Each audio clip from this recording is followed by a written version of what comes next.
Excuse me, mate. Got 2 minutes? Do you ever feel like you cannot stop procrastinating? Want to find an effective way to overcome it? Well, in this video, I'll be summarizing the book Eat That Frog by Brian Tracy, where you can learn how to eat frogs and stop procrastinating.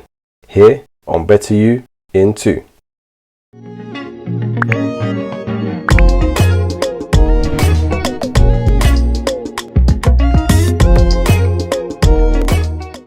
Eat That Frog by Brian Tracy is a fantastic book which deals with the issue of procrastination.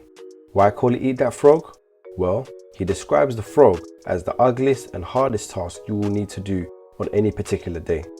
Brian Tracy strongly recommends us all to resist the temptation of doing the easiest tasks, but rather by eating that frog and doing the hardest and most important tasks first. This is because that is probably the worst thing you will have to do on that day, but will also become the most satisfying thing that you'll do. He mentions that the completion of an important task releases endorphins in your brain that gives you such a sense of achievement, which can develop into having a positive addiction to this feeling of satisfaction. Brian Tracy begins the book by revealing what he calls his 3 Ds, which are decision, discipline, and determination.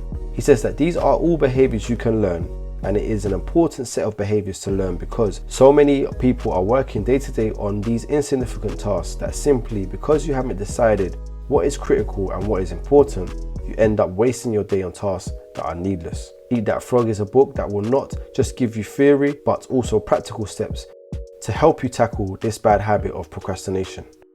For example, his 7 steps to success is a massive help.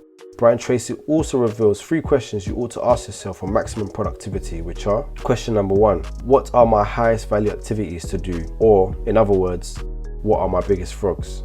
Question number 2, what can I and only I do that can make a real difference? Question number 3, what is the most valuable use of my time right now? This really is a book that will help you overcome procrastination, once again with practical information that you can implement immediately. That includes his 21 principle, which, as the cover of the book suggests, is 21 great ways you can stop procrastinating. So I say it's time to drop the procrastination, pick up this book and start eating those frogs. Haha.